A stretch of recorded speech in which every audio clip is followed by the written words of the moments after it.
Bueno, buenos días a todos, a todas. Buenos días, señor Presidente de la República. Buenos días a todos los invitados, invitadas, Secretario General de la Intendencia de Canelones, legisladores que nos acompañan. A todos, muchas gracias por estar acá presentes.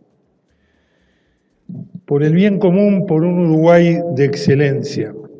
El mundo está dolorosamente crispado. Pasamos 2 años, desde principios del 2020, donde la humanidad entera vivió con angustia, incertidumbre, soledad, dolor. El mundo se paró.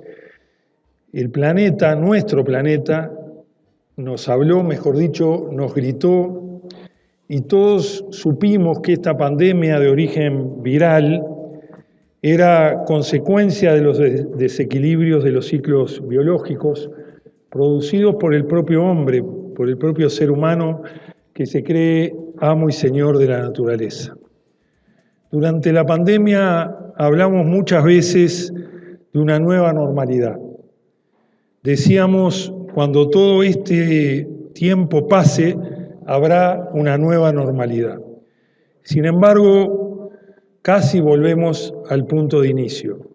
Hoy el mundo está en guerra. Hay amenazas nucleares, apenas un año después de esta situación. La desigualdad lamentablemente aumenta, y en particular en nuestro continente. Nuestro patrimonio natural, nuestros recursos naturales en riesgo, y su agotamiento progresivo nos amenaza. Muchos compatriotas fueron víctimas de COVID. Los conocemos cada uno de nosotros con nombre propio: amigos, compañeros, vecinos, jóvenes y adultos mayores, sin ver a sus seres queridos en las horas espirituales más trascendentes. Sentimos que no podemos pasar la página sin tomarnos un tiempo para reflexionar acerca de lo que nos pasó y proyectar lo que viene. Esta inquietud de aportar para que el mundo post-pandemia sea mejor que el anterior es, y la sentimos, como una forma de rendir homenaje a las víctimas. Nos acompaña a diario. Nos invita a mirar por encima de nuestro hombro, de nuestro entorno, de nuestra colectividad política. Con esta preocupación a flor de piel, llega el 40 aniversario de la clausura definitiva de la revista La Plaza, una publicación que nació en plena dictadura y que, cuando fue cerrada definitivamente en 1982, tenía un tiraje de 25.000 ejemplares. Su última tapa decía: «Viva la cultura». En la revista La Plaza escribían blancos y colorados, ballistas y masones, religiosos, comunistas, socialistas, gente de la cultura y de la ciencia, de la historia y la economía.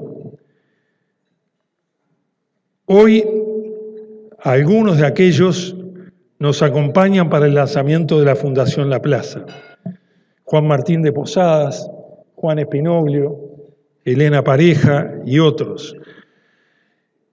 Esta fundación busca de alguna manera concentrar la esencia de la revista para conectar actores valiosos del Uruguay de hoy en todos los planos que ayuden a pensar el país que viene.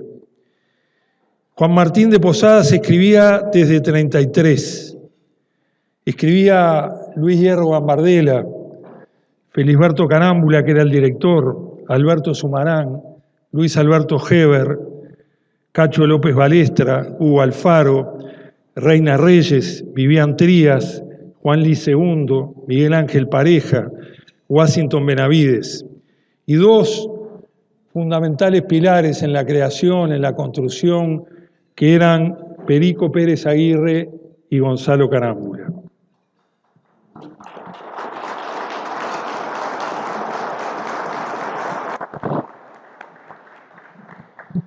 La revista La Plaza representaba la libertad del color, como lo definió Pareja. Cada uno con sus identidades, con sus historias, con sus definiciones políticas, ideológicas y religiosas. Pero había un bien común, que era luchar por las libertades, la democracia, ponerle fin a la dictadura. Y me agrega Juan Martín, y la reconstrucción. La pregunta que invitamos a hacernos hoy, y les agradecemos a todos ustedes que nos acompañan, ¿cuál es el bien común por el que luchar? Un modo civilizatorio que nos una para salvar el planeta, una forma de vivir en la que todos seamos un poco más éticos, más igualitarios, más tolerantes, más felices. Dice el profesor Miguel Ángel Sánchez, un bioeticista español: creíamos, cuando hablábamos de una nueva normalidad, que nos reconoceríamos como seres humanos iguales, con compasión, con concordia y en respeto hacia el otro, hacia los otros, hacia la naturaleza. Pero resulta que lejos de eso pensamos que con sacarnos la mascarilla ya estaba, como si nada hubiera pasado, o peor aún, incrementando la polarización y la dicotomía. Estamos convencidos que en estos tiempos que corren, igual que hace 40 años, hay un bien común por el que luchar, por una ética ambiental con profundo y radical respeto al equilibrio del planeta, a la naturaleza, a la madre tierra, por un combate a la desigualdad desde la distribución de los recursos sanitarios y las vacunas hasta la vulnerabilidad social que en primer lugar afecta a niños y niñas. No queremos acostumbrarlos a convivir con ello. Por la ciencia, que nos ha demostrado su enorme e indiscutible aporte y valor en medio de la crisis sanitaria y hoy hacia el desarrollo. Por un Uruguay donde la centralidad de la cultura sea nuestro paradigma, afirmada en nuestras raíces que nos identifican y nos enorgullecen, por una cultura para la paz. Esa es nuestra invitación y propósito. Trabajar juntos por encontrar una ética de mínimos compartida que respete los derechos básicos de nuestra condición humana. Para eso y para esto es que estamos de alguna manera lanzando hoy la Fundación La Plaza. Reitero los agradecimientos, muy especialmente entonces al presidente de la República, con el que discrepamos antes, podemos discrepar hoy, tal vez mañana, pero siempre abiertos al diálogo. Agradecemos que va a llegar en minutos la presencia del intendente Yamandu Orsi, de mano tendida, hombre de diálogo. Agradecemos la presencia de legisladores del Partido Colorado, del Partido Nacional.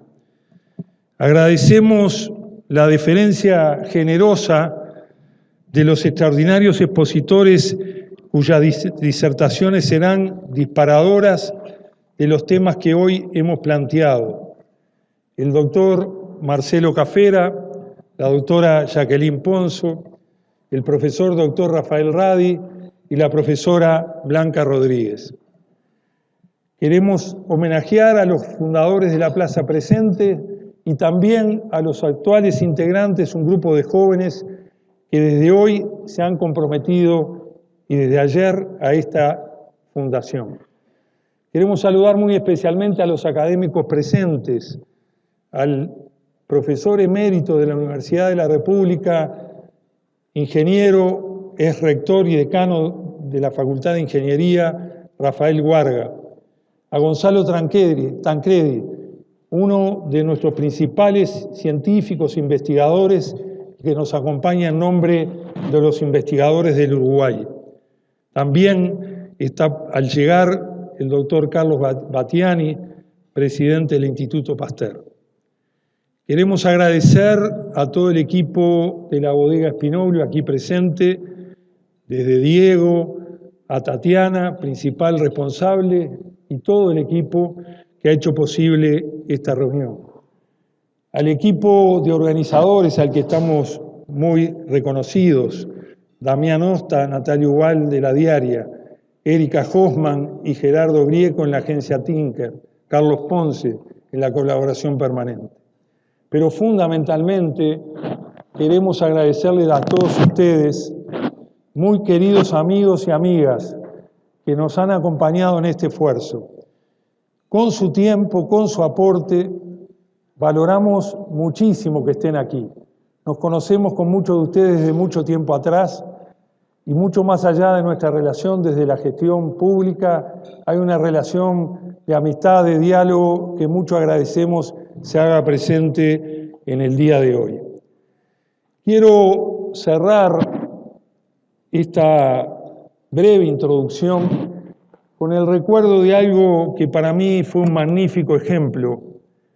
En el 2001, momento de crisis del país y de la región, hace 20 años, que a veces nos olvidamos en el tiempo de lo que fue 2001-2002, el general Seregni invitaba a su fundación, que era 1815, al presidente de la República, el doctor Jorge Valle.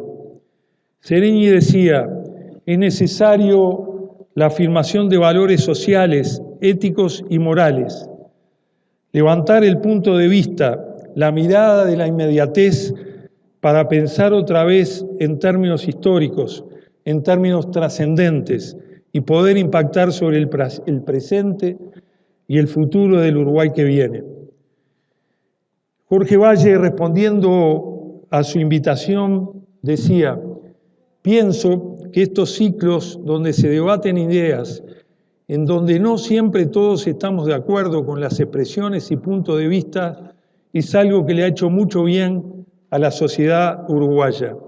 Es una demostración de la cultura política y de nuestra civilización política, de nuestra capacidad de discrepar, de crecer desde la discrepancia.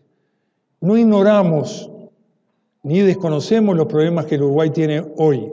Al contrario, los conocemos y mucho. Pero entendemos que esta invitación y el compromiso al soñar el Uruguay que viene y trabajar por él nos convoca a recuperar la ilusión de un mundo mejor, con una palabra que pensamos siempre, con esperanza, con alegría, con voluntad de creación. Somos creadores. Compartir esta aventura de conquistar el siglo XXI con un Uruguay de excelencia, decía Seregni. Bienvenidos todos, bienvenidos todas. Muchísimas gracias.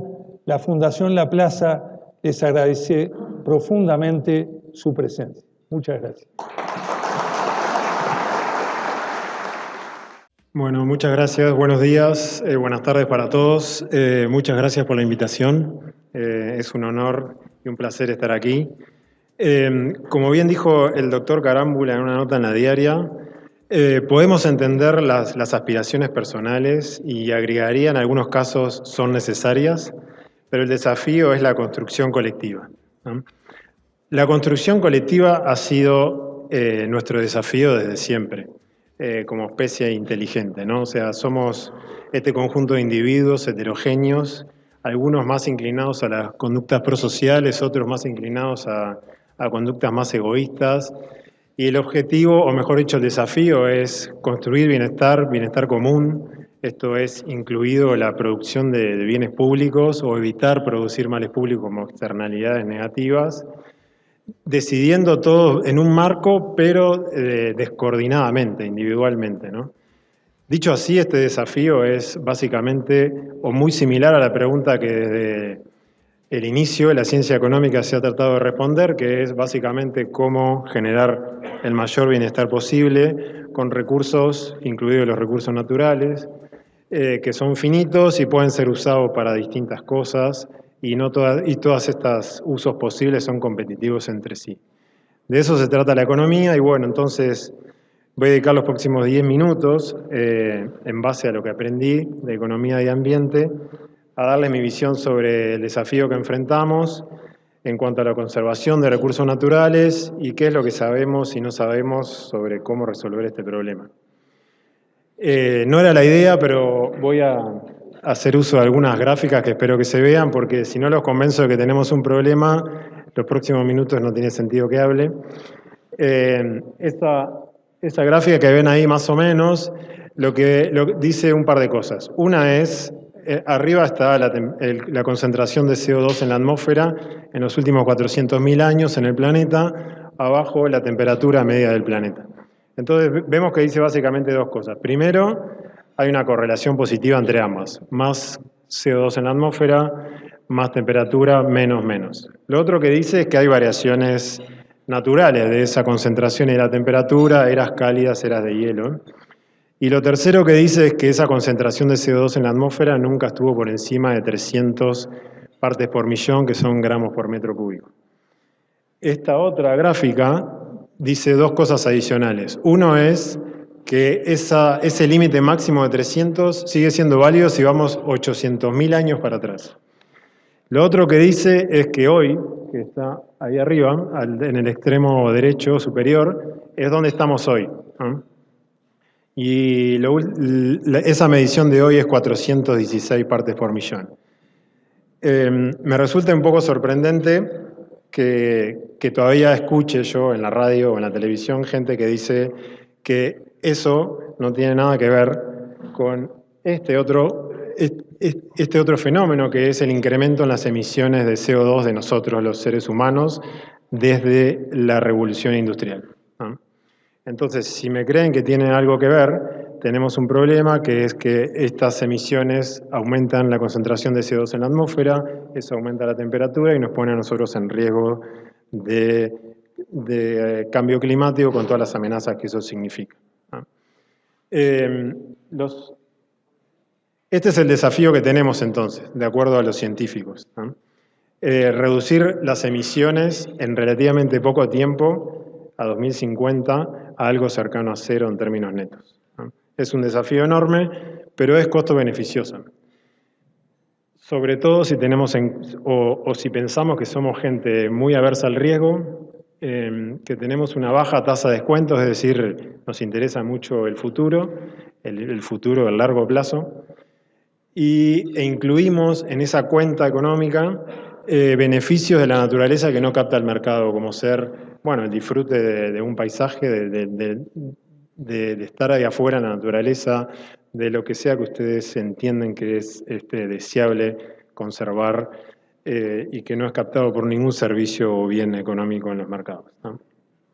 Por supuesto que tenemos otros problemas ambientales, no solo el cambio climático, pero este es como el padre o la madre de todos los problemas ambientales. Y hablo de temas como pérdida de biodiversidad y también contaminación, por ejemplo, de plásticos. Un punto a favor es que tenemos muy claro cuál es la naturaleza de este problema. Sobreexplotamos recursos naturales básicamente porque somos esta especie, producto de la evolución de cientos de miles de años, en el cual que nos ha transformado o creado en estas personas, la mayoría de las cuales no somos extremadamente egoístas, pero tampoco consideramos el bienestar ajeno lo suficiente como para que no estemos imponiendo externalidades negativas con nuestras acciones en los demás. Entonces, llegamos a este equilibrio en el cual no estamos en el peor de los mundos, como sugiere alguna teoría económica, pero tampoco estamos en el mejor. Estamos ahí como a medio camino, pero básicamente estamos en un equilibrio en el cual no es el que queremos estar. Entonces tenemos un problema de coordinación porque todos queremos estar en un planeta más conservado y estamos en un planeta menos conservado. Como tenemos esto es a escala planetaria obviamente y también a escala local. Como tenemos este problema de coordinación, que de vuelta lo tenemos claro, de hecho le pusimos un nombre hace más de 40 años, lo llamamos la tragedia de los comunes. Lo que necesitamos es un tipo de norma, algo que nos coordine, un mecanismo de coordinación, ¿no? Sabemos bastante o mucho capaz, sobre qué característica tiene que tener ese mecanismo de coordinación, que en realidad no es un mecanismo, sino que es una batería de herramientas, todas las cuales sirven para moldear nuestros comportamientos a la hora de tomar decisiones como consumidor, como productor, como sea, ¿no? Dicho aleatoriamente, una de estas herramientas es la educación. ¿Por qué necesitamos educación? Bueno, porque básicamente necesitamos más conductas prosociales, para eso necesitamos ciertas capacidades básicas duras, como por ejemplo comprensión lectora, pero también necesitamos educación en valores, ¿tá? Porque para comportarse de una manera prosocial uno tiene que tener valores o preferencias prosociales. Solidaridad, empatía, sentido de comunidad, todas esas cosas importantes. También las necesitamos educación en eso, y no solo para los comportamientos, sino también para generar ciertas normas sociales. Otra cosa que necesitamos es información, ¿ah? Necesitamos saber cuáles son las consecuencias de nuestros actos individuales sobre los demás, sobre el planeta, la consecuencia de los actos individuales de los demás sobre nosotros, las consecuencias sobre nuestra salud y sobre lo demás de lo que consumimos y lo que producimos. De manera que tomemos decisiones informadas en esos aspectos. Por último, no por último, perdón, pero sí capaz que un poco importante, un poco sesgado porque soy economista, necesitamos también incentivos económicos. De vuelta, reaccionamos a los incentivos económicos. Somos estas personas que reaccionamos a los incentivos económicos. Entonces necesitamos, para lograr cambios rápidos, incrementar el costo relativo de las externalidades negativas, disminuir el costo relativo de las externalidades positivas. A una costa de lo que alguna gente que son economistas, ex profesores míos muy queridos, llaman desconexión moral, que es esto de las consecuencias morales de mercantilizar la naturaleza. ¿Por qué digo aún? Porque son útiles los incentivos económicos para lograr cambios rápidamente, ¿no? Esta es la última gráfica que les voy a mostrar. Esos son el cambio en el consumo de bolsas de plástico en una cadena de supermercados cuando decidió ponerle un precio a las bolsas. Esto es antes de la legislación, es una iniciativa voluntaria, ¿no? La línea roja esa que ven ahí, la curva esa roja que ven, son el cambio en el consumo de bolsas en 3 sucursales de esta cadena en Salto. Como ven, en un mes, ponerle un precio de 2 pesos a la bolsa logró que las bolsas bajen. Todo eso que parece más porque la gráfica está así.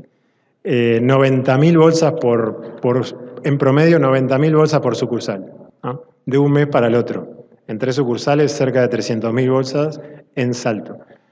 Las otras caídas son en otras ciudades, en otras sucursales. Son caídas menores porque las sucursales eran más chicas, pero en términos proporcionales son muy parecidas, 75-80%. Es por eso entonces que digo que los incentivos económicos son una herramienta que no pueden quedar afuera.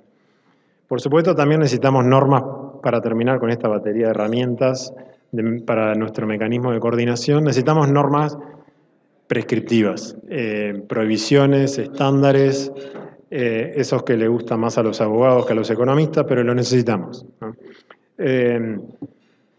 Por último, también necesitamos una cosa que se llama fiscalización. Diseñar la fiscalización con básicamente multas esperadas que sean lo suficientemente disuasorias, ¿no?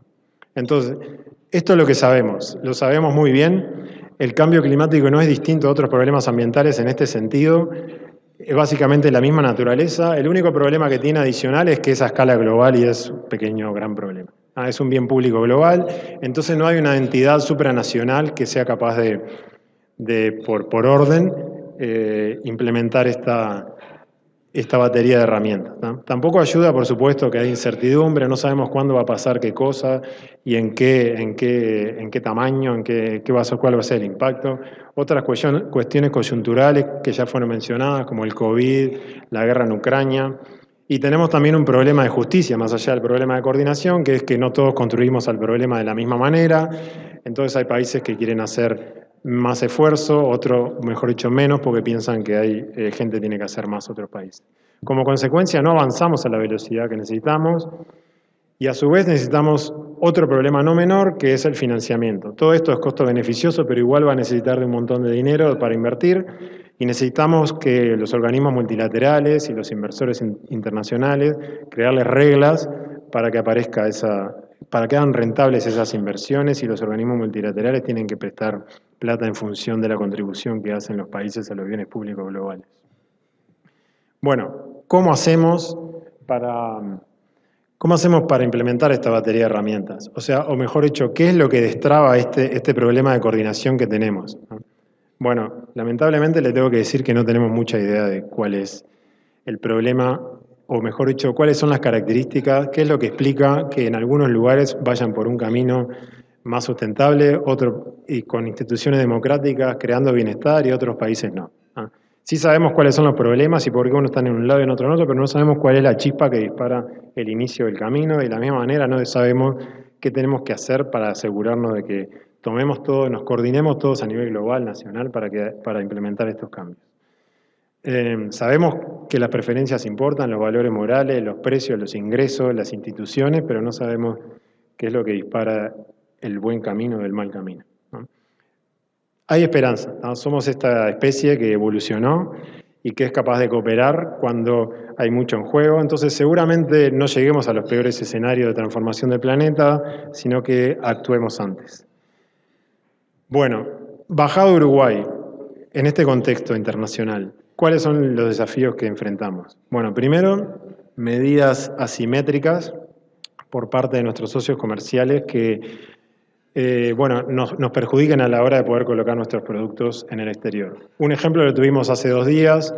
La Unión Europea ya aprobó este mecanismo de ajuste de carbono en frontera, por el cual va a cobrarle, empezando por algunos productos, en frontera la diferencia entre el precio al carbono en el mercado de permiso de contaminación de Europa y el precio en origen del carbono. Esa diferencia por tonelada se la va a cobrar a todo el carbono emitido para producir esos bienes que llegan a la frontera de Europa, empezando por los más pesados en emisiones, terminando por los menos pesados, pero va a empezar por algunos, ¿no? Tenemos otros problemas. Dicho sea de paso, el comercio va a ser una de las cuestiones en las cuales se juegue el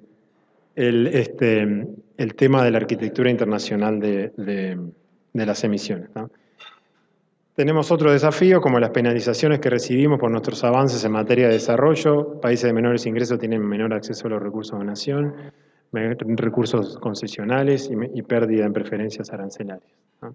Por supuesto que tenemos las capacidades y debemos seguir haciéndolo en incidir en la agenda internacional, pero a nivel internacional esto nos marca el camino, ya sea por convicción o necesidad, de transitar hacia una economía baja en emisiones de carbono y resiliente al nuevo clima.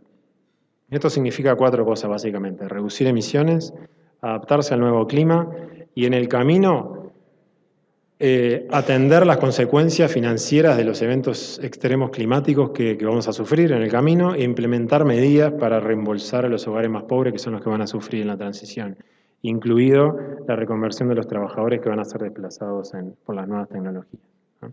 Entonces tenemos estos desafíos. Los desafíos también son una oportunidad. El diseño de las políticas que implementemos va a determinar la velocidad y el costo de esa transición. Un poco sesgado voy a terminar diciendo 2 cosas. Necesitamos internalizar más el ambiente en la política económica. Eso es algo en lo que estoy involucrado en este momento. La semana que viene le voy a presentar a la ministra una hoja de ruta, a la ministra de Economía, una hoja de ruta que contiene una serie de planteos, entre ellos el de la planificación fiscal de la transición a una economía baja en carbono. También tenemos que ponerle un poco más de economía al diseño de la política ambiental, ¿no? Por razones que no vienen al caso, históricamente no lo ha tenido y es una falta grande que tenemos. Entonces, para terminar, tenemos un desafío importante, muy importante, no tenemos mucho tiempo. Por ende, no podemos darnos el lujo de evitar decisiones difíciles si es que queremos conservar el planeta tal cual lo conocemos, obviamente, ¿no? No se va a acabar la vida, se va a acabar el planeta tal cual lo conocemos. Por ende, necesitamos líderes, ¿no? En el sector público y en el sector privado, perdón. Y aquí hay varios, así que no necesita motivación, pero sí espero haberlos informado. Muchas gracias. Agradezco a la Fundación La Plaza por la invitación y la oportunidad de compartir algunas reflexiones, a los presentes, autoridades y a todos, todas, por la escucha. Encuentro muy difícil la tarea de poder compartir algunas reflexiones a partir de datos de la realidad, a partir de algunos marcos teóricos, sobre todo con el desafío de pensar qué podemos hacer para afrontar dificultades serias que tenemos como país. Quiero empezar haciendo referencia a 3 situaciones de la vida real, con nombres ficticios, para ilustrar mínimamente de una forma más tangible. Fernanda y Marcos son una pareja que tienen 30, ella, 25, él. Están juntos desde hace 7 años, tienen 3 hijos, 2 de una pareja anterior de Fernanda, 1 de ambos. Viven en una casa, por llamarla así, una vivienda, en el predio de la familia de ella, precaria, con 2 habitaciones, una que hace de cocina y estar, otra que hace de dormitorio, con una precariedad que no han podido resolver en los 7 años que llevan juntos, que en invierno es fría, que se llueve, los niños van a la escuela, al CAIF, donde corresponde. El trabajo es inestable, en uno y en otro se turnan para hacer changas y tienen un consumo problemático de sustancias que hace muy difícil la continuidad de la familia, del funcionamiento. Laura es una madre jefa de hogar que concurre a una consulta alertada por los docentes del liceo que detectaron ideas suicidas en su hijo adolescente. Con un equipo de Facultad de Medicina y de ACE estamos trabajando en uno de los departamentos de nuestro país en un brote de enfermedad transmisible emergente en un grupo de escolares que nos pone en la pista cierta de una situación de violencia sexual que involucra a niñas y niños. Cuando hablamos de vulnerabilidad social, hablamos de situaciones como estas, que existen, que se reproducen y que están creciendo en nuestro país. Quiero ubicar, para iniciar, a qué nos referimos cuando hablamos de vulnerabilidad y de vulnerabilidad social. Este concepto se instaló en el campo académico, era un concepto que venía de uso vulgar, digamos, pero que en el campo académico se empieza a utilizar en la década del 70 en relación con la naturaleza, cuando para estudiar los problemas derivados de las catástrofes y desastres naturales, cuando se creía que eran eventos impredecibles y propios de la naturaleza.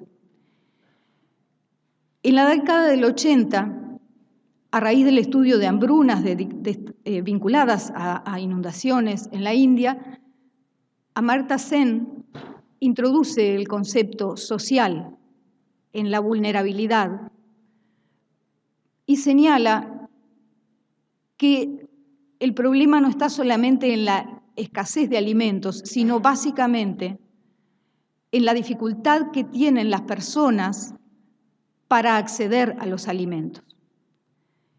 Porque hay personas en situaciones de pobreza y de desigualdad que las hacen más vulnerables, que aumentan su situación de vulnerabilidad. El concepto de vulnerabilidad para análisis, como se utiliza a nivel académico, admite la vulnerabilidad ante y la vulnerabilidad a. La vulnerabilidad ante quiere decir en relación a amenazas de distinto tipo. Pueden ser amenazas naturales, pero pueden ser de distinto tipo. Y vulnerabilidad a es la posibilidad de sufrir el daño cuando se concreta esa amenaza, ¿no? Habla de la fragilidad, por un lado, pero también de la capacidad de afrontamiento que tienen las personas para sobreponerse. Y esto requiere una unidad de análisis, que pueden ser las personas como individuos, pueden ser las familias, o pueden ser grupos sociales o poblaciones mayores. Entonces hablamos de vulnerabilidad social para referirnos fundamentalmente a lo que implica la dificultad para afrontar las amenazas desde situaciones de pobreza y de desigualdad. Para completar este aspecto teórico, hay que destacar una incorporación que hizo Caroline Maassen en la década del 90 para decir, cuando analizamos a las personas en situación de pobreza, tenemos que ver qué falta, qué les falta a estas personas, pero veamos también qué tienen, los activos, ¿no? Y se suma esto para el análisis de la vulnerabilidad. En la primera década del siglo hubo un auge de estudios de vulnerabilidad en distintos campos, fundamentalmente en el campo de las ciencias sociales, también en la salud pública, pero se extendió en muchas ramas del mundo académico. En gran medida orientados a el estudio de modelos de desarrollo o de ayuda humanitaria. Se generaron procesos de crítica a los análisis excesivamente lineales en el estudio de la vulnerabilidad. Y es que esto tiene una complejidad mayor, y es que cuando nosotros hablamos de pobreza, la pobreza está afectando la posibilidad de las personas de afrontar, pero al mismo tiempo la pobreza es en sí misma una amenaza. Entonces se requiere un análisis dialéctico que permita concebir los procesos de producción y de reproducción de los problemas y no analizar factores aislados, separados, porque si no, restaríamos. ¿En qué situación estamos en nuestro país? La situación de pobreza tuvo una mejoría notable en los últimos 20 años. Pasamos de tener en el año 2000 un 32% según el método de ingreso, que hay que decir que el método de ingreso nos da resultados menores, nos da menor proporción que si tomamos la pobreza según necesidades básicas insatisfechas. Pero estamos tomando este indicador, ¿no? El método de ingreso. No cubre todas las posibilidades, pero es una medida, ¿verdad? 32% y 50% en pobreza infantil. Se fue abatiendo y para el año 2017 llegamos a la situación de más baja con un 8 con algo por ciento, y aún ahí la pobreza infantil estaba en 17%. Cuando hablamos de pobreza infantil estamos hablando de menores de 6 años. Menores de 6 años en particular están integrando hogares con madres, padres, adolescentes, jóvenes que tienen todo el contexto de la precariedad de esta situación, que abarca la vivienda, que abarca el trabajo, que abarca el contexto limitado en recursos, en posibilidades, en infraestructura, porque esta situación no está homogéneamente distribuida. Tiene una distribución territorial y existen territorios dentro del país y dentro de cada departamento y dentro de cada ciudad donde se concentran estas situaciones, estas familias, estos hogares, y que va de la mano de contextos precarios en infraestructura, muchas veces asentamientos que se van generando en lugares sin ninguna infraestructura, y que es parte de lo que tenemos que reflexionar para analizar. Esta situación tiene una contraparte, y que tal vez en esto es donde hay más novedad, por decirlo de alguna forma, en el Uruguay que conocemos, y que es la violencia en distintas formas. La pobreza como tal, con estas necesidades insatisfechas, es una situación de violencia, no hay duda. En sí misma es la situación que vulnera al máximo todos los derechos de las personas.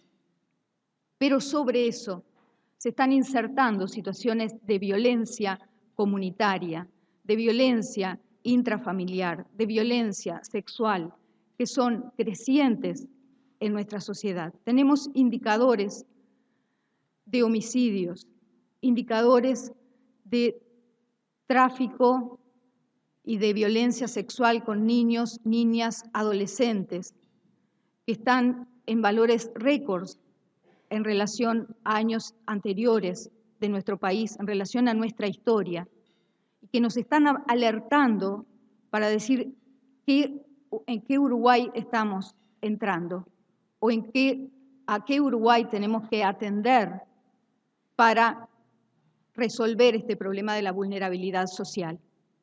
Sabemos que gran parte de estos aspectos, o que hay una trama que se introduce en estos territorios y que se entrecruza con las situaciones de pobreza, que es el narcotráfico en distintas escalas. Estamos hablando de cifras récords, también en este momento con cifras récords de personas en situación de reclusión y particularmente de mujeres en situación de reclusión, que ha tenido un crecimiento extraordinario en el último año. Mujeres que incluso en muchos casos tienen a sus hijos conviviendo con ellos en situación de reclusión. Otra situación de violencia para niños y para niñas. Entonces, y nuestros adolescentes, que acá cabe una reflexión tal vez más homogénea en el territorio, porque hay un dato que es muy crítico y que quiero decirles con precisión los números. En el último año, los suicidios en adolescentes pasaron a ser la primera causa de muerte en este grupo de edad. Y en segundo lugar, los homicidios. Los accidentes de tránsito, los siniestros viales, que históricamente estuvieron a la cabeza en este grupo de población, están en tercer lugar.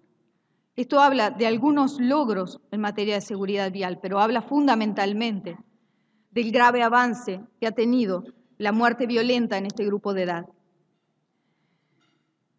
Uruguay históricamente ha tenido una tasa de suicidios muy alta. En este momento tiene la tasa más alta en población general, más alta de las Américas. La mortalidad por suicidios en adolescentes es una característica triste de América Latina. En América Latina viven por suicidios y por homicidios. El dato que les quiero dar es el de homicidios, perdón. En América Latina viven el 10% de los adolescentes del mundo, pero ocurren el 50% de las muertes de los homicidios adolescentes del mundo. La tasa de homicidios en general en Uruguay está creciendo y aunque está entre los más bajos de la región, tenemos varios países por debajo y sobre todo nos tiene que alertar el crecimiento y sobre todo este impacto en población tan joven. Del impacto de la pobreza en la primera infancia hemos hablado mucho en los últimos años, en este intento de abatimiento que venimos transitando desde el año 2000 y se han logrado resultados efectivos y se han logrado programas para atender esos primeros 1000 días de vida que sabemos la repercusión que tiene a nivel biológico, esa particular vulnerabilidad biológica que se tiene en la vida in útero y en los primeros meses de vida, en los primeros años. Pero cuando me refería a este Uruguay que nos está alertando, este Uruguay que de alguna forma está adquiriendo patrones latinoamericanos de violencia, es algo que nos debe poner en la pista de reaccionar rápidamente. Entonces, para tomar un minuto para decir por dónde se podría pensar algunas alternativas desde esta realidad. La perspectiva bioética que señalaba Marcos es imprescindible. Vivimos en un planeta y en un país en particular donde existen recursos suficientes para vivir adecuadamente todas las personas. El mandato ético es máximo y en el sentido de la preservación de los derechos de todas las personas y particularmente de las más vulnerables. ¿Qué necesitamos? Las transferencias como forma de abatimiento de la pobreza es una estrategia conocida, practicada, probada. Las transferencias han permitido abatir la pobreza en la población de adultos mayores en nuestro país, que está ubicada en el 2%. Es necesario explorar formas de transferencia que permitan dar sostenibilidad y continuidad a procesos que son largos, no solamente de niños y de niñas, sino concebidos como hogares de familias jóvenes en situación de vulnerabilidad.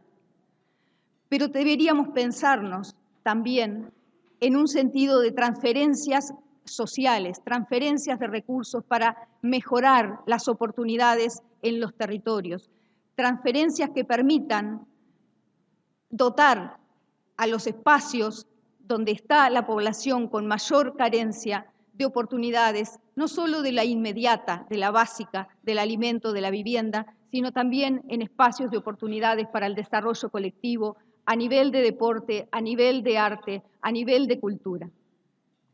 Son espacios de creación y de producción y de integración social. Y fundamentalmente, pensarnos en términos de solidaridad.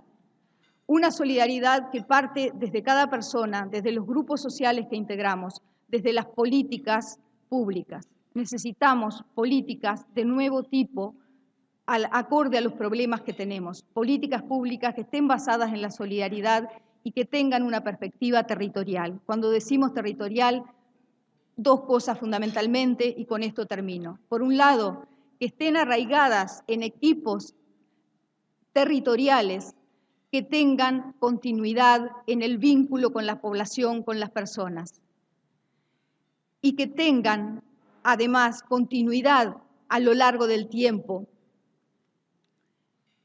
Y, en segundo lugar, que sean políticas que incorporen a la población, que escuchemos a nuestros niños, niñas y adolescentes, que trabajemos en conjunto con la población que tiene las mejores claves. Yo creo que cuando decía antes, el narcotráfico ha tenido la capacidad de penetrar en los territorios, de meterse en esa trama de pobreza y captarla para su funcionamiento. Creo que ahí hay una clave de un camino a recorrer. Ese es un desafío para las políticas, lograr competir por ese territorio para apropiarnos de los espacios colectivos y de la vida cotidiana como espacios de solidaridad que reproduzcan más vida y abatan la solidaridad social. Muchas gracias.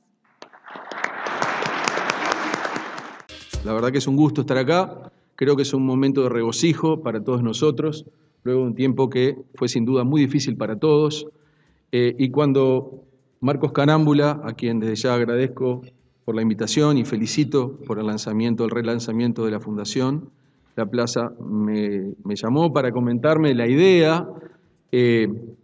Entendí que este era un espacio de diálogo con una mirada suprapartidaria, una mirada integradora acerca de las necesidades actuales y las miradas del Uruguay del futuro, y por eso acepté este desafío, que no me resultó trivial, porque tratar de resumir en 15 minutos algunos de los conceptos, de algunos aspectos que pueden ser un poco áridos, pero pretendo por lo menos dar algunos elementos que considero clave para lo que es el título de mi presentación, que es sobre el rol de la ciencia en el Uruguay que se viene. Voy a dividir en 3 bloques cortos. El primer bloque es acerca de la naturaleza de la ciencia y el quehacer científico. El segundo bloque tiene que ver con el valor y el rol de la ciencia en las sociedades modernas. El tercero es pensar a la ciencia como un bien público global. Voy a hacer esa propuesta en esta mesa. Y finalmente, ¿cuáles pueden ser algunas de las necesidades que tenemos que cubrir para que la ciencia tenga realmente un rol en el desarrollo socioeconómico y el bienestar del Uruguay que se viene? Entonces, acerca de la naturaleza de la ciencia. La palabra ciencia es usada para referir a la organización sistemática de conocimiento que puede ser explicado en forma racional y aplicado en forma confiable. A partir del conocimiento científico se deducen principios y leyes generales con capacidad predictiva y comprobables experimentalmente. La ciencia tiene una aproximación metodológica que neutraliza el sesgo de la intuición y la experiencia humana y se desarrolla dentro de una estructura interna lógica y sus resultados son reproducibles.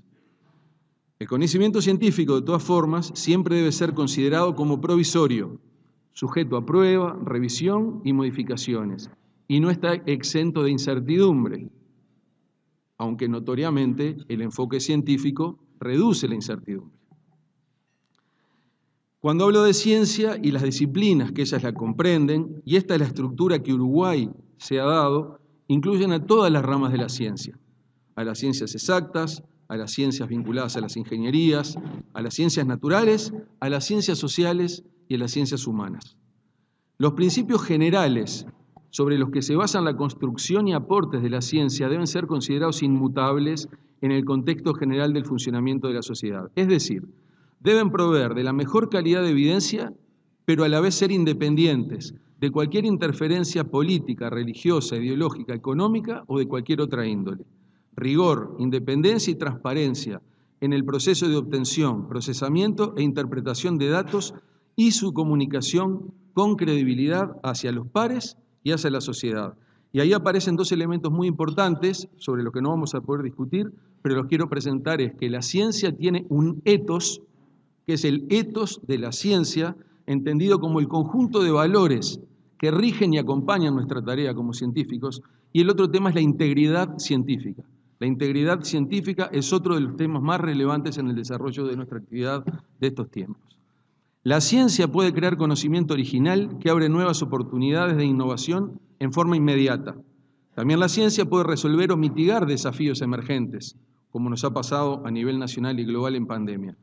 Pero en muchos casos, la ciencia genera conocimiento que podríamos llamarle latente, que podrá ser insumo de futuros desarrollos y nos permite comprender mejor el funcionamiento global del planeta.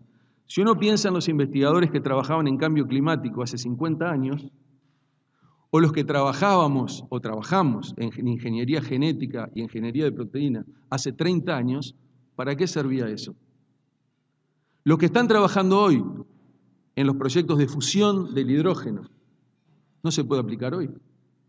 Entonces, los procesos de acumulación científica hay que mirarlos con procesos que totalmente exceden los periodos de gobierno y llevan periodos de 10, 20, 30, 40 y hasta 50 años. Algo de eso mostró Marcelo en sus gráficas. Punto 2. Ciencia, su valor y su rol. El valor de la ciencia, como tal, ha sido objeto de múltiples ensayos y análisis, empezando por uno muy conocido del matemático y filósofo y físico francés Henri Poincaré en 1905, luego otro ensayo llamado The Value of Science por el Premio Nobel de Física Richard Feynman en 1955, y el año pasado el International Science Council, que es una organización que conglomera una cantidad de academias de ciencias, incluyendo interacciones con las academias nacionales de ciencias y de medicina del Uruguay, también tiene un ensayo planteado como el valor de la ciencia. Obviamente que el valor de la ciencia evoluciona en el tiempo y lo que escribió Poincaré en 1905 y lo que escribe el International Science Council, y es un documento público en 2021, no es igual. Pero hay algunos elementos importantes que son comunes y siempre hay que pensar que es un concepto en evolución. La ciencia permite la formación de recursos humanos altamente especializados, la formación de profesionales, la generación de una sociedad más educada y con mejores posibilidades de interpretar y opinar informadamente sobre el funcionamiento, su funcionamiento y de la propia existencia, la capacidad de resolver problemas, capacidad para innovar, neutralizar la desinformación, limitar la acción discrecional de los poderes del Estado y, al final del día, mejorar la calidad de la democracia. En el siglo del conocimiento, existe a nivel global una demanda por talento, por capacidades científicas y tecnológicas altamente desarrolladas. Y el Uruguay ya no está ajeno de esto. Y en diversas áreas del conocimiento es objeto de análisis y preocupación, tanto del sector académico como del sector político en Uruguay. Los países pequeños, con sociedades bien educadas e integradas, tienen una oportunidad única e histórica de construir desarrollo socioeconómico basado en conocimiento e innovación científico-tecnológica. ¿Por qué? Primero, porque hay una creciente producción de bienes intensivos en conocimiento, con aplicaciones muy específicas que se pueden desarrollar en países de la escala de Uruguay. Por ejemplo, me he enterado hace algunas semanas que algunos de nuestros mejores matemáticos jóvenes están siendo incorporados en empresas uruguayas, a empresas que trabajan en inteligencia artificial, Big Data, Machine Learning. Algo que incorporar matemáticos al sector privado hasta hace muy poco era algo utópico y lo que pasaba era que migraban. Esto se podría ampliar a todo el espectro de las ciencias que se desarrollan en Uruguay, notoriamente las ciencias de la vida. Segundo, países pequeños tienen mayor capacidad de reconocer y coordinar recursos que ofrecen comunidades pequeñas, pero con mucho conocimiento entre sus miembros. La respuesta científica a la pandemia en Uruguay fue un claro ejemplo de esto. Tercero, es más asequible crear nuevas estrategias de promoción y evaluación de la investigación tendientes a construir masas críticas y cooperación interdisciplinaria en un ambiente innovador como las implementadas en países en los que muchas veces nos miramos, como Dinamarca, Finlandia, Nueva Zelanda o Israel. La necesidad de incorporar talento científico a nivel global es una necesidad creciente, al punto que países de economías plenamente desarrolladas, y tenemos que estar muy alerta de estos, incluyendo Alemania, Estados Unidos, ya tienen las aproximaciones cuantitativas de cuál es el déficit de científicos para la próxima década, y por lo tanto implementan estrategias para la incorporación desde terceros países. Paréntesis, el Cono Sur. En este tema existe un debate reciente, inclusive en países como Canadá, que fue comunicado en la revista Science hace algunas semanas, donde se plantea la preocupación por la pérdida masiva de una generación de talentos en ciencia y tecnología. Y solo para dar un ejemplo, Uruguay tiene 1/10 de los científicos en relación a su población económicamente activa que los países desarrollados. En Uruguay tenemos 1,3 científicos por cada 1000 personas de la población económicamente activa, mientras en los países desarrollados son de 13 a 15 por cada 1000. El siglo XXI nos ha abocado a una dimensión interdisciplinaria y es también otra de las dimensiones que la ciencia debe abordar, y de hecho la ciencia llega a todos los temas que se están tratando en este evento de hoy: la economía, el medio ambiente, la sustentabilidad, la vulnerabilidad, la pobreza, sus impactos, la medicina, la biología y también ciencia en la cultura y la paz. Y sobre esto voy a hablar en unos minutos. Y podríamos plantear una multiplicidad de los más diversos temas que nos desafían como sociedad y planeta, y para cada uno de ellos hay un lugar donde la ciencia puede aportar en forma decisiva. Me tocó estar en septiembre en una reunión en la Academia de Ciencias del Vaticano, que fue la academia creada por Galileo Galilei. El título del simposio era Ciencia para el Desarrollo Humano, la Salud Planetaria y la Paz. Otro punto importante para el Uruguay son las redes globales de cooperación científica internacional, que para nosotros fue muy importante en pandemia, la conexión con el planeta. Pero una dimensión a desarrollar, y esto en algún momento hasta lo conversamos lateralmente con el propio presidente de la República, es la llamada diplomacia científica. En el 2010, la Royal Society de Inglaterra, que es la academia fundada por Isaac Newton, y la American Association for the Advancement of Science de Estados Unidos presentaron un informe titulado Nuevas fronteras en la diplomacia científica.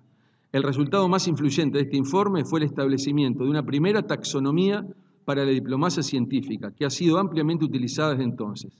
Son 3 vertientes: ciencia en la diplomacia, diplomacia para la ciencia y ciencia para la diplomacia. Y en el de ciencia para la diplomacia entra el concepto de ciencia para la paz. Así que los convoco a los que estén interesados a mirar estos documentos. Al punto 3, elaborar el concepto de ciencia como bien público global. Y Marcelo también me adelantó expresando este concepto que viene de la economía. Yo, siendo un médico y bioquímico, tuve que empezar a estudiar sobre qué era esto. En 2019 me tocó hacer la primera intervención hablando de ciencia como derecho humano universal. Esto fue en una reunión iberoamericana de la UNESCO que se desarrolló en Montevideo. De hecho, la ciencia como derecho humano universal está establecida en el artículo 27 de la Declaración Universal de Derechos Humanos de 1948 y luego confirmada por más de 170 países, dentro de los cuales está Uruguay, con mandato de ley internacional. Nos falta mucho para implementarla. Las 3 dimensiones para desarrollar la actividad científica como derecho humano tiene que ver con poder practicar la actividad científica, tener acceso a la información científica, disfrutar de los beneficios de la ciencia. Pero vamos a ir un paso más allá. Pensar que no solamente es un derecho humano universal, sino, como lo plantea el International Science Council, la ciencia se transforma como bien público global. Entonces fui a leer que era un bien público global y es desde el punto de vista económico un bien que está disponible para todos y del cual el uso por una persona no sustrae del uso por el otro, definido por la economista Elinor Ostrom, politóloga y economista norteamericana. Ahí aparece el concepto de ciencia abierta, ahí aparece el rol central de las universidades públicas, las universidades privadas y los institutos de investigación como capital que el país debe sembrar y fertilizar. Y a su vez el bien público naturalmente pasa a ser utilizado por el ámbito privado, donde se crean bienes privados. Estos bienes privados pueden tener durante un cierto tiempo protección de propiedad intelectual, pero en algún momento también tienen impacto social, ya sea a través de innovaciones, creación de trabajos de calidad, generación de riqueza, entre otras. Sobre este punto y sobre esta tensión público-privado, algunas cuestiones que es importante analizar desde el punto de vista del rol de la ciencia. ¿Cómo se relaciona el concepto de la ciencia como un bien público global con el sector privado, empresas y corporaciones? La investigación científica en el ámbito privado ha crecido enormemente en las últimas décadas, como motor de la innovación.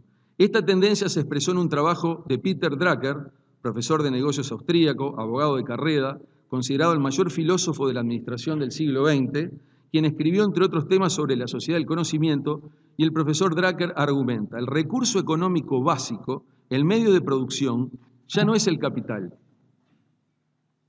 no es el trabajo, es y será el conocimiento. Entiendo que puede ser un poco extrema la aseveración, pero sin duda es desafiante. En consecuencia, en muchos países las prioridades de la ciencia y para la ciencia se han movido desde la periferia hacia el centro de las preocupaciones de los gobiernos. Y hoy, alrededor de 2/3 de la inversión mundial en ciencia proviene de fuentes privadas. Obviamente que el sector público apalanca el despegue y luego el sector privado comienza a incorporar ciencia e innovación, y Uruguay está trabajosamente entrando en ese proceso. Por lo tanto, en el Uruguay que se viene, se debería sumar la mirada de la ciencia como derecho humano universal a otra que la posiciona como un bien público global. Y ahí es donde aparece la misión y la visión desde la política. Para terminar, las necesidades para poder cumplir con el rol de la ciencia en el Uruguay que se viene. ¿Qué necesitamos además de lo que ya tenemos? Además de lo que ya hemos construido y lo que podemos estar muy orgullosos. Primero, es un país capaz de generar consensos en temas importantes en relación al rol de la ciencia. Ya lo hemos hecho en el pasado. La generación del PDCIVA, en la primera presidencia post-dictadura, el Instituto Pasteur de Montevideo, la creación de la Agencia Nacional de Investigación e Innovación, la creación de la Academia Nacional de Ciencia, entre otros. Ahí hubo consensos que cruzaron todo el espectro político. Una política de Estado con mayor y decidido apoyo a la investigación científica e innovación que supere lo retórico. Todos recordamos el acuerdo que desde el punto de vista simbólico fue muy importante en 2014, pero que faltó un nivel de concreción y una institucionalidad consensuada, estable y abierta a la participación de científicos e innovadores y que brinde oportunidades a propuestas nuevas y disruptivas de lo conocido. Tercero, un cambio en el discurso político y social que transmita la idea de que el Uruguay que se viene puede ser un país próspero, con capacidad de crecimiento ilimitada, de gente educada y cuidadosa con el ambiente, con fuerte base en la creación de conocimiento, la ciencia y la innovación.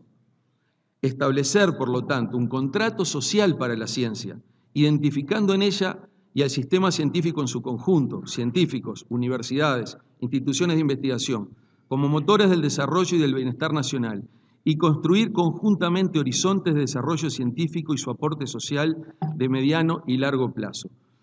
Una apuesta a la ciencia, a los científicos y a las instituciones de investigación y educación terciaria y superior en un marco de etos y de integridad científicas.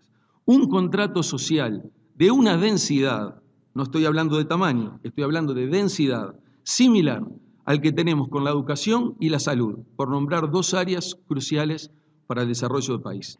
En este sentido, no nos debe ser ajeno que hay un creciente reconocimiento a nivel mundial en muchos países en vías de desarrollo o recientemente ingresados al mundo desarrollado, desde la India a Corea del Sur, sobre el concepto de ciencia y tecnología en el nation building, o sea, ciencia y tecnología en la construcción de la nación. El rol de la alta política, y no utilizo este término en forma antojadiza, sino en sentido estricto, stricto sensu del latín, y su decidida acción en sinergia y diálogo estrecho con el sistema científico puede lograr para nuestro país grandes y positivas transformaciones en un mundo desafiado y desafiante y en cambio científico-tecnológico permanente. Muchas gracias. Buenas tardes a todos. Saludo especialmente la presencia del Presidente de la República, del Intendente de Canelones y todas las personas que les pareció importante en esta jornada dedicar un tiempo a hablar de estos temas, a levantar un poco la mirada, salir de lo cotidiano, de lo de todos los días, de lo que nos atraviesa a diario y tener la posibilidad de mirar más allá y de pensar en un futuro que está muy cercano y para el que tenemos que prepararnos. Agradezco la presencia de todos, también de mis compañeros de los medios de comunicación que están trabajando en esta cobertura, y la invitación de Marcos Carámbula para esta mesa y para trabajar en esta fundación que me parece muy necesaria. Pensar da mucho trabajo, tal vez por eso a veces pensamos poco y actuamos más. Pensar implica detenerse, reflexionar, imaginar qué puede pasar con lo que estamos pensando, qué consecuencias puede tener y después pasar recién a la acción. Así que me pareció importante poder compartir con todos temas sobre los cuales muchas veces hemos conversado con compañeros y sobre los cuales muchas veces he reflexionado y pensado. Cultura y comunicación para la paz.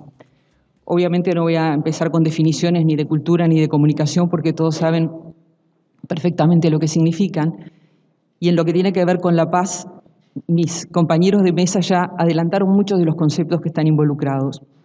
La paz no es solamente ausencia de guerra, que es lo que de pronto mucha gente puede pensar. Y en ese sentido, podemos hablar de una paz personal, podemos hablar de una paz que tiene que ver, sí, con la ausencia de violencia, y podemos hablar de una paz social, que es de la que yo me he sentido invitada a hablar. Así como hay distintos tipos de violencia, hay violencia física, hay violencia estructural, hay violencia cultural. Varias veces le he escuchado decir al contador Enrique Iglesias que los años que vinieron después de la Segunda Guerra Mundial fueron los mejores años para la humanidad y que ese tiempo se está terminando o ya se ha terminado. Obviamente no fueron años fáciles, pero fueron años en los que se construyeron muchos consensos entre las naciones. Se crearon organizaciones de naciones. Por ejemplo, nacieron las Naciones Unidas en el 45. Nada menos que 51 países se comprometieron a mantener la paz, a trabajar por la paz y por la seguridad. Fueron tiempos diferentes para cada uno de esos países y obviamente que los dolores de la guerra demoraron en pasar para muchos y puede ser que todavía sigan. Pero fue tan fuerte esa experiencia de la guerra que el compromiso y la búsqueda de la paz y la construcción de sociedades que les preocupaba realmente mirar el futuro con optimismo y no estar pensando en la posibilidad de que esa paz se quebrara, que hubo mucho trabajo y mucho compromiso en ese sentido. Yo quiero decir antes que nada que tengo la convicción de que vivo en un país profundamente pacífico, de que vivo en un país de gente de paz, de gente solidaria, de gente tolerante, con empatía por las personas que viven dificultades. Y de esa manera hacemos honor a una tradición que nos destaca en el mundo, que nos ha sido reconocida a nivel mundial. Gente de paz, gente empática, gente tolerante, gente solidaria. Y tal vez por eso mismo es que nos preocupa hoy estar hablando de la paz. Y tal vez por eso mismo este tema nos convoca, porque nos preocupa seguir siendo de esa manera. Y hay algunos síntomas, hay algunas alarmas, algunas alertas que nos están convocando para que empecemos a pensar y trabajar en este tema desde una perspectiva de no conformismo, sino de una acción más proactiva. Obviamente, Uruguay está inserto en la región y en el mundo y en un clima que tiene determinadas características y no escapa a eso. Primero que nada, quiero decir que la paz es un derecho consagrado por las Naciones Unidas, es un derecho universal. Las personas tenemos derecho a la paz. Básicamente, y aquí sí voy a ir a una definición, se comprende en el mundo que la cultura de paz consiste en promover una serie de valores, actitudes y comportamientos que rechazan la violencia, pero sobre todo previenen los conflictos. Uno tiene la tendencia en esta ultramodernidad a sentir que las definiciones de Naciones Unidas pueden parecer perimidas, anquilosadas, en tiempos en que está en cuestión la propia existencia de Naciones Unidas, porque hay gente que cuestiona su ineficiencia, su ineficacia para poder trabajar en los conflictos, su capacidad para hacerlo. Sin embargo, llama la atención la vigencia que tiene esta definición de cultura de paz de Naciones Unidas y que rescata para nosotros en palabras valores que están en juego en sociedades de pleno derecho, como es también la nuestra. La paz, yo les decía, no es solo ausencia de violencia. Los conflictos en la convivencia pueden aparecer. El tema es no fomentar esos conflictos, no fogonear esos conflictos. El tema es prevenir esos conflictos o, una vez instalados, propender a la resolución pacífica de esos conflictos. La resolución no violenta de esos conflictos es lo que pide Naciones Unidas. Me detengo en este tema de los valores que también rescataba el doctor Cafera y la doctora Ponzo, y también lo hacía Rafael Radi. Lo que queda claro es que cuando determinados valores que tienen que ver como la paz, que tienen que ver con la equidad, la tolerancia, la solidaridad, la dignidad humana, todo eso que construye una instancia de paz, lo que queda claro es que cuando esos valores no están, lo que se está generando son situaciones de violencia o situaciones que precisamente no propenden a la paz. Muchas veces nos preguntamos, y tal vez en lo personal con mucha frecuencia porque me toca estar en contacto directo, casi a diario, con situaciones de violencia, informándolas, preguntarme, pero ¿por qué se produjo esta reacción? ¿Qué produjo en esta persona esta reacción tan violenta cuando no hay ningún tipo de alteración sanitaria? ¿Qué es lo que pasó acá? ¿Por qué esta reacción? Eso nos lo preguntamos muchas veces. ¿Qué le pasa a la gente? Es una pregunta que muchas veces nos podemos hacer frente a reacciones violentas. Y respondo que esos valores que sostienen la cultura de paz, en muchos casos constato que no están presentes en las realidades y en la vida de estas personas. Eso no justifica reacciones violentas, pero explica reacciones violentas. Para quien tiene que tolerar la inequidad de no poder acceder a lo mismo que alguien que nació en su misma ciudad y en su mismo país y que de pronto pertenece a su misma generación. Para quien tiene que soportar la falta de solidaridad de quien lo mira distinto por su aspecto físico, por su lengua, por su color de piel, por su identidad sexual. Para quien tiene que sobrellevar la frustración de no poder acceder a un trabajo, de no poder acceder a una vivienda. La falta de solidaridad que puede vivir a diario a la hora de querer ubicarse en una sociedad con igualdad de derechos. La intolerancia que se refleja en la impaciencia ante los demás, en las reacciones ríspidas, instantáneas, inmediatas. La dificultad para tolerar la frustración, para gestionar nuestros miedos. Los miedos son muy generadores de violencia. Sembrar miedo es sembrar violencia. Y esta tendencia creciente que vemos también en la sociedad uruguaya a dirimir nuestros conflictos de manera agresiva, de manera violenta, a dirimir nuestras discusiones con serias dificultades para sostenerlas de manera pacífica. Cuando no, y como vemos también muchas veces, dirimimos nuestras diferencias utilizando las armas. Y yo les quiero decir que UNESCO, cuando habla de los principales valores a jerarquizar en la paz, entre los 3 primeros pone justicia, democracia y, en tercer lugar, desarme.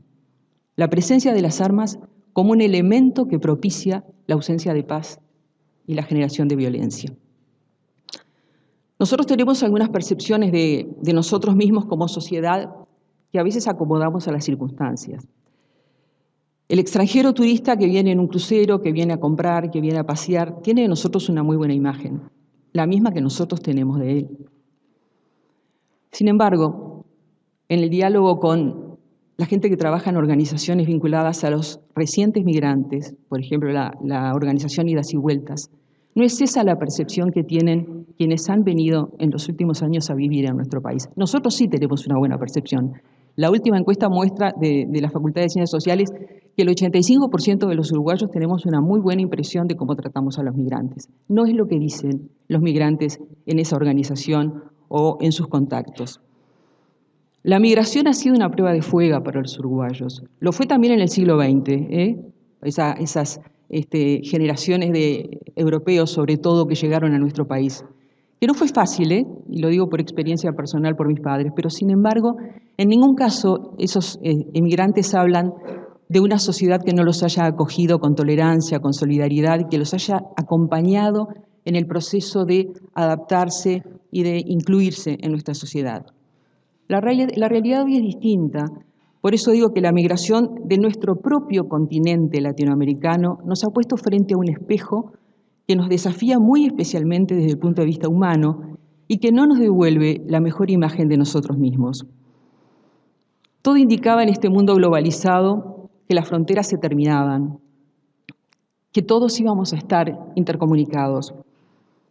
Y sin embargo, las fronteras se están levantando por todos lados y cada vez más. Y no me refiero a fronteras geográficas. Estoy hablando de un concepto mucho más abstracto y sobre todo lo pensaba cuando también hablaba la doctora Ponzo. Me refiero a las que levantamos a diario los seres humanos entre nosotros, frente al distinto pero igual, porque es un ser humano. Al humano que también reclama derechos iguales a nosotros, aunque venga de otro lado, aunque tenga otras costumbres. Los europeos suelen decir, queríamos mano de obra y llegaron personas. En nuestro caso, debemos decir que debe haber cosas tan difíciles de superar como las fronteras para quienes las tienen que vivir. La frontera subleva, la frontera genera reacción, sobre todo a quien no puede atravesarla. Esas fronteras no contribuyen a una cultura de paz. Frontera es la pobreza, infranqueable para quien la vive. Frontera es el miedo que desde muchos lugares se siembra. Frontera es la que se levanta muchas veces ante la imposibilidad de acceder a la educación. La frontera que impide llegar a un trabajo, acceder a un trabajo, ingresar a un lugar, tener una oportunidad. Por todos esos lados, para muchas personas hay fronteras y eso no es generador de paz. Es un concepto abstracto de frontera que estoy manejando, porque además quiero aclarar que no manejo el concepto de grieta porque tengo la convicción de que no hay grieta en la sociedad uruguaya. Sí tenemos estas fronteras invisibles, pero muy tangibles y muy concretas para quienes los viven a diario como límites. En el libro El lápiz del carpintero, del escritor español Manuel Rivas, uno de los protagonistas dice, pobreza es lo que aparta a los pobres del pastel. Y vaya si el hambre es una frontera generadora de violencia para quien la vive. Frontera abstracta, pero sí será concreta para quien tiene que estar viviendo esa realidad. La teoría de las necesidades insatisfechas que sostiene Maslow es una de las teorías que más tiende a explicar las reacciones violentas en las sociedades modernas. La teoría de las necesidades básicas insatisfechas. La pobreza genera impotencia, genera violencia y no solo en quien la vive. Es importante que no exista la resignación frente a la pobreza, porque la pobreza es injusticia y es sublevante y les está impidiendo a las personas acceder a un derecho que está consagrado. Ahora lo que corresponde preguntarnos es cómo propender a esa cultura de paz. ¿Qué hacer para que esos valores que definen una cultura de paz se siembren en nuestra sociedad y entre nosotros? Obviamente la familia es la primera en este sentido que tiene responsabilidad. En la familia se aprenden los primeros valores, de nuestros padres nos llegan las primeras actitudes, los primeros hábitos, salvo que sea una familia con una disfuncionalidad total. Pero me interesa detenerme en aquello que escapa al ámbito privado y que por lo tanto nos involucra como sociedad y también involucra al Estado. Hay coincidencia general que la educación, como en todos los ámbitos de la vida, y también los mencionaban mis compañeros de mesa, es la clave. La educación es el ámbito ideal para trabajar estos valores y para construir una cultura de paz. y para ponerlos en práctica. Y esto no se plantea solo en una asignatura, se plantea en todas, se plantea en la vida cotidiana en el centro educativo.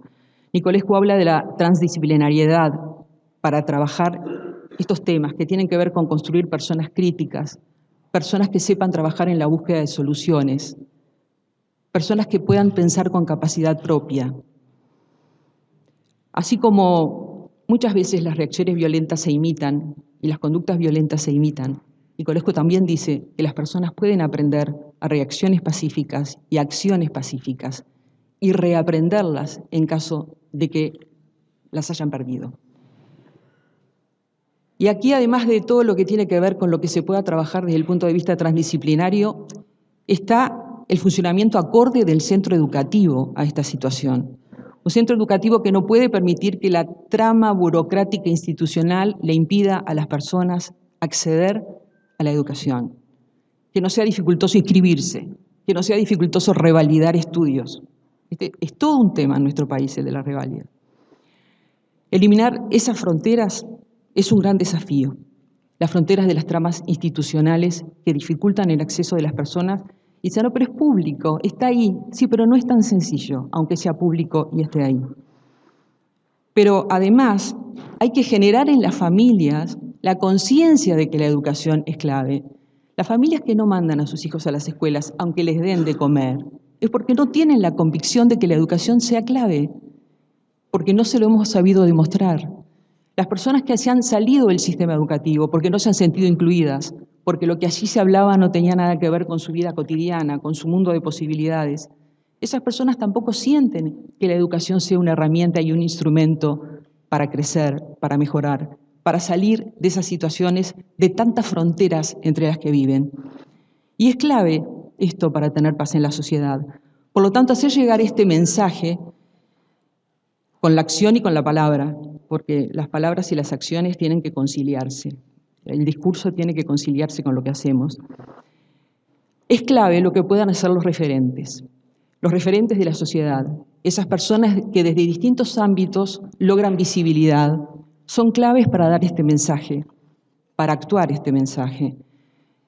Esas personas que también logran visibilidad en los medios de comunicación porque tienen la posibilidad de un micrófono, tienen un momento ideal para este mensaje, demostrando en lo que dicen y en lo que hacen que la educación es clave y es un instrumento clave. Los medios de comunicación masiva son una herramienta fundamental en el fomento de los valores, eso lo sabemos todos. Los medios de comunicación masiva conducen también a una cultura de paz.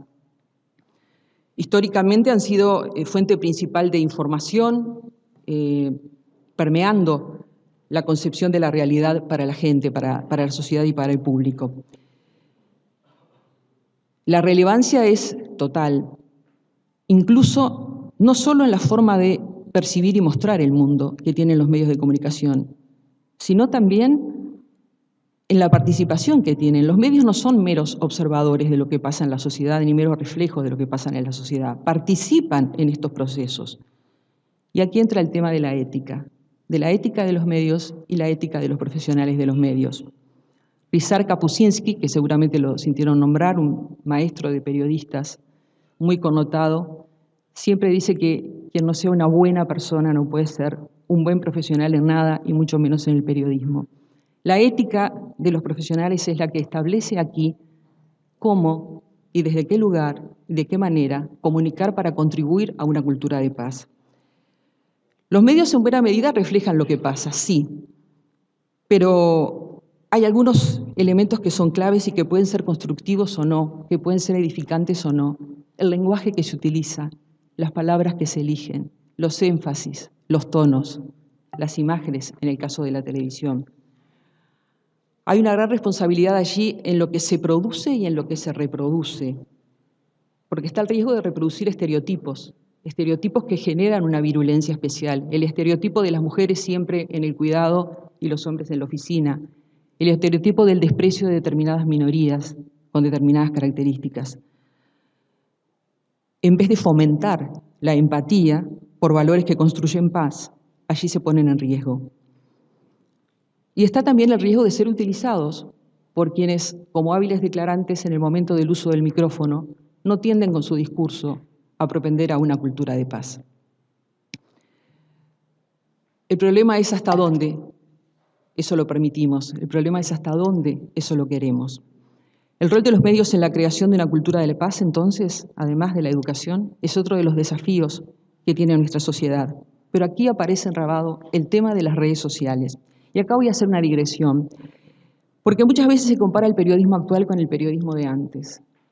Es imposible hacer esa comparación. Lo primero que quiero decir es que el periodismo como concepto sigue siendo hoy lo mismo que cuando nació. La diferencia está en la posibilidad de acceder a una cantidad de herramientas. Los rapsodas y aedas que venían de la guerra y contaban en la antigua Grecia lo que había pasado, bueno, son los periodistas del pasado. Eso fue cambiando a lo largo del tiempo hasta que surgió todo lo que tiene que ver con las tecnologías de hoy. Pero entre el periodismo de antes y el de hoy, la diferencia fundamental está en el tiempo. Antes los hechos ocurrían y había un tiempo para procesar la información sobre esos hechos, para pensar el lenguaje, para buscar el discurso, cómo se transmitía. Hoy, gracias a Internet, eso es instantáneo y esa noticia la da cualquiera, no estrictamente o un periodista o un profesional que por lo tanto está preparado y puede trabajar profesionalmente ese tema. El tema de las redes sociales le ha dado a la palabra un poder inédito, inédito. Una palabra que se tira allí puede terminar detonando cualquier conducta, cualquier cosa. Y a medida que las cosas toman poder, lo más sensato es pensar en cómo trabajar de manera más responsable con ellas. Sin embargo, lo que está ocurriendo hoy es que cualquier información se masifica en instantes y el impacto que antes podía buscar un periodista elaborando su nota, hoy la logra cualquiera, sin ninguna elaboración y sin ninguna responsabilidad moral de ningún tipo. No afronta ninguna responsabilidad en general por decir cosas que no tienen de pronto el mayor asidero. La búsqueda de la verdad es el trabajo del periodismo desde siempre, históricamente, no hay otra historia. Hay quien habla de periodismo en estado puro, de periodismo no. El periodismo es eso siempre, la búsqueda de la verdad y trasladársela a la gente. Pero hay quienes están en este juego trabajando de manera no profesional y son quienes usan las redes sociales. Cualquiera da hoy noticias o editorializa a través de Twitter, en un blog. Y entonces, ¿cuál es el papel del periodismo? Y Javier Darío Restrepo, que es otro maestro de periodistas colombiano, se responde que es el momento del periodismo ético. Es el momento del periodista al cual la gente le cree porque sabe que está construyendo valores con lo que dice. Y muy probablemente lo que vaya a hacer es a chequear esa información antes de actuar en consecuencia.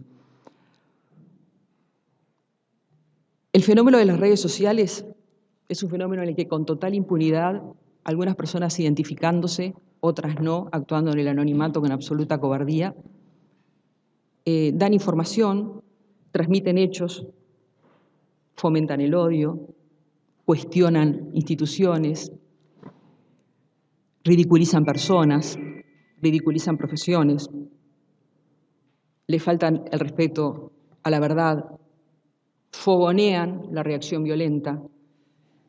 De quienes se amparan en la cobardía no nos vamos a ocupar porque esos mensajes no merecen la menor atención, pero sí de quienes tienen responsabilidad, y vuelvo al tema de los referentes.